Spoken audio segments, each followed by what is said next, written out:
Alright guys, today we're actually changing it up even more. This is What If Germany Won World War One Part 1 by Alternate History Hub. Um I watched this video a long time ago, probably when it first came out, so I haven't watched it since. So I'm a little fresh to it since I just don't remember anything about what he explained in the video. But yeah, I love alternate history. I think it's great. I think it's a fun mental exercise to think about on things that could have happened. Yeah, let's watch.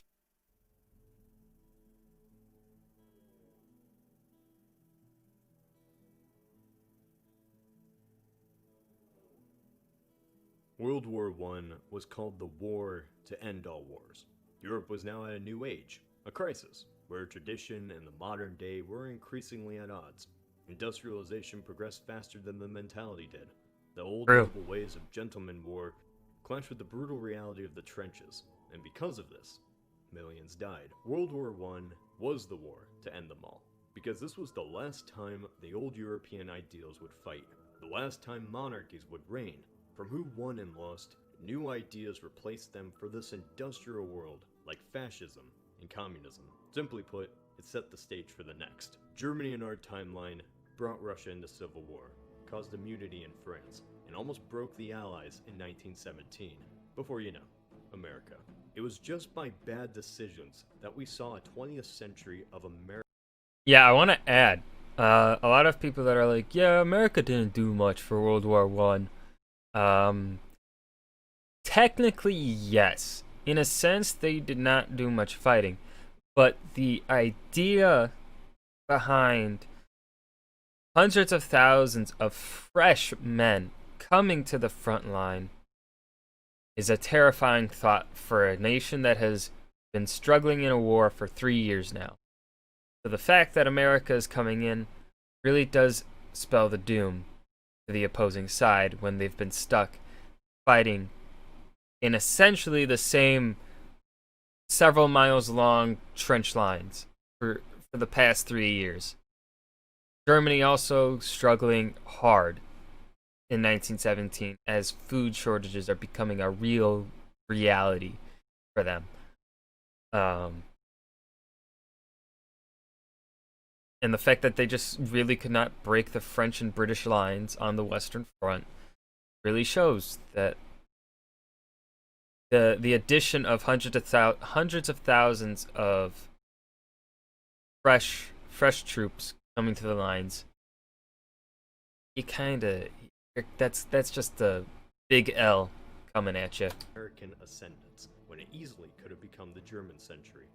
Only question is, what would this look like? What if in an alternate timeline, Germany and the Central Powers won World War I? Let's go back to 1914, with the assassination of Austrian Ooh, we're going all the way Franz back. Ferdinand. Ferdinand was dead by the hands of a Serb nationalist, and the dominoes began to fall into place. Treaties certainly forced a lot of countries to declare war for their allies. There is one military decision that Germany made that almost certainly lost them the entire war: invading Belgium. France had built up their military border in anticipation for a German attack. Germany, however, had a plan, the Schlieffen Plan: bypass the French defenses on the border by invading through Belgium, which was undefended. By going around this meat grinder, the Germans would have easy access to Paris. Well, that's not so bad. Belgium's tiny. They can't defend themselves. But Germany ignored that Belgium had one key friend: the British. True. I think the Kaiser was more on the line of the thought that I think he felt that he could get away with invading Belgium, even though Britain was like, "Hey, you invade Belgium, I'm gonna fight you." And I think there was also the thought that he was thinking he could challenge British authority because for the past several decades, Germany had been building up a navy to specifically challenge uh, British monopoly of the seas, essentially. I think he did take it as a calculated risk. I think he probably was overconfident in this in his own nation and in their abilities to fight the British. Um, so to overlook it. I think that's just a broad stroke that he's doing here because it's an 8-minute video on a what if scenario. So you can't. I'm not gonna knock him down for that. I'm just adding it in. The British had one single condition that it stressed shouldn't be violated. Don't violate Belgian neutrality. Germany, in a Prussian fashion, believed more in military action than diplomatic consequences, and marched anyway. It was this single act that brought on the wrath of the British Empire, redefining the absolute scale this war would be fought on. The British would block German ports and cut the transatlantic cable between the United States and Germany. In this alternate timeline, for Germany to not lose the war, one major step is it simply doesn't invade Belgium. By doing this, Germany avoids immediate conflict with Britain. Now, this doesn't guarantee the Brits would stay out of it. Keep in mind a Central Power victory would cement German dominance in Europe. And I love how he adds that. That is so true. The British have been always wanting to. They knew that they could never really control the continent, but they never wanted the continent to be controlled essentially by one other country because that weakens them immensely. we can't have that. But without a provocation, though, this would buy Germany enough time to gain a major advantage over France. Even if it was a year before Britain entered, it was 4 years of trench warfare between the British and French combined against Germany alone. France. Yes. Again, another wonderful point that it was 2v1 on the Western Front. British poured in hundreds of thousands of troops onto if not millions of troops onto French soil, helped the French defend, while the French also poured millions of troops to the front lines to hold back the German invasion. And the Germans essentially were not losing. They didn't even lose in the end. They had a civil war essentially at the end of World War I in the final year or so. Then they surrendered. But when they surrendered, they still occupied much of Belgium and not a significant portion of French land, but a good chunk of French land. They still had troops there. But because they surrendered, even though it's just that little thing, wouldn't even have the population to sustain a German offensive. So in this alternate timeline, Germany's military keeps France at bay through a small. Yeah, I feel like that's another excellent point. France's population, it used to be, I don't know if it was still the biggest nation on the continent in terms of population at this time, or if Germany had finally surpassed them at this point. But they, in the 1700s or so, I believe, they were the biggest, or Britain really exploded, and they were seen as the greatest land power. In World War I, they were still seen as the greatest military land power. The Germans were obviously a close second, just because of Prussian militarism and the wars that they had won. The fact that they beat the French in 1870 to unify their country. But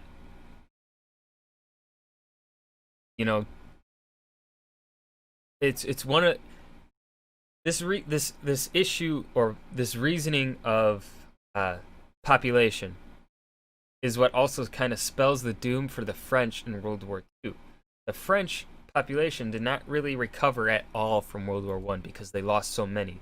So it would take them forever to recover.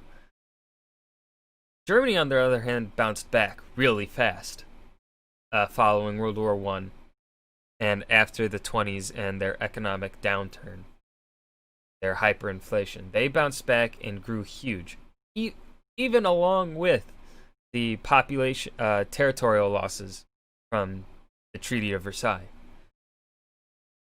They had roughly 20 million more people than France did. That's a big difference. That's kind of one of the numerous reasons that the front lost. I feel like I'm talking too much this time. They share at Alsace-Lorraine, while the majority of their forces fully mobilized against Russia, aiding their Austrian allies. Whether or not this alternate strategy would work, who knows, but it does solve the whole keep Britain out of the war thing.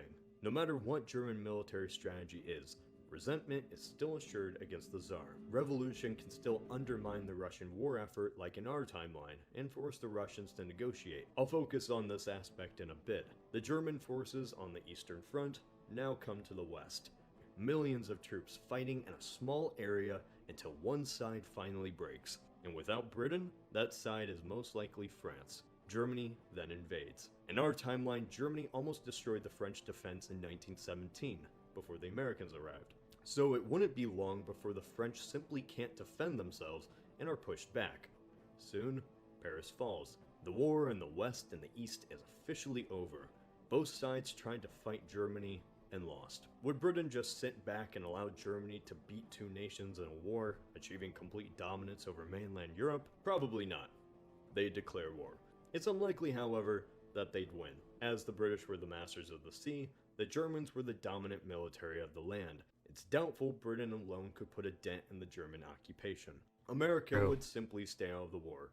In exchange for a ceasefire, an agreement is made very similar to the Treaty of Brest-Litovsk. In just one signing of a document, Germany and Austria-Hungary seized Poland, the Baltic states, Belarus, and all of the Ukraine and Crimea. By 1918, most of Europe is now either a Germanic puppet or in the Empire. Why would they do this? Germany feared Russian dominance. Russia for centuries was this backwater European wannabe. It had size and manpower, but was woefully poor and far behind technologically. In the last few decades, something changed. It began industrializing rapidly, and if Russia fully industrialized, there was no defeating them.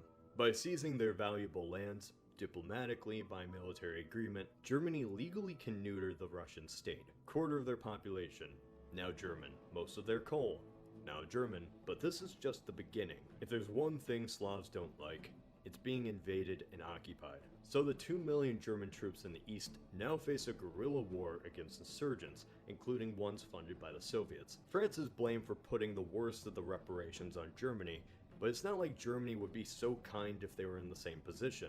In this alternate timeline, Germany keeps Alsace-Lorraine. They impose massive amounts of war reparations, and the French people have to deal with a brief German occupation. Imagine France at this time. They had lost 2 wars now to the new German Empire, basically powerless to stop a state that was practically brand new. It's not hard to imagine elements of French society would be resentful against the Germans. Does this mean we'll have an alternate French Hitler? Probably not. Even if France actually did have a French Hitler, they just don't have the population to win a war. World War I was defining for one reason. It set the stage for who the winners and losers would be in the 20th century. Not just in terms of borders, but ideology. Old European aristocratic ways died with the Kaiser and the Austrian Emperor. Don't think Germany and Austria expand monarchies to France or make the king a new power in Britain, but they do send a message that old European aristocracy and nobility is still relevant. It's very possible that the 20th century could have become the German century. The Germans wanted an economic union that united all people of Europe around Germany. Germans want an economic union of all European centered around a German state.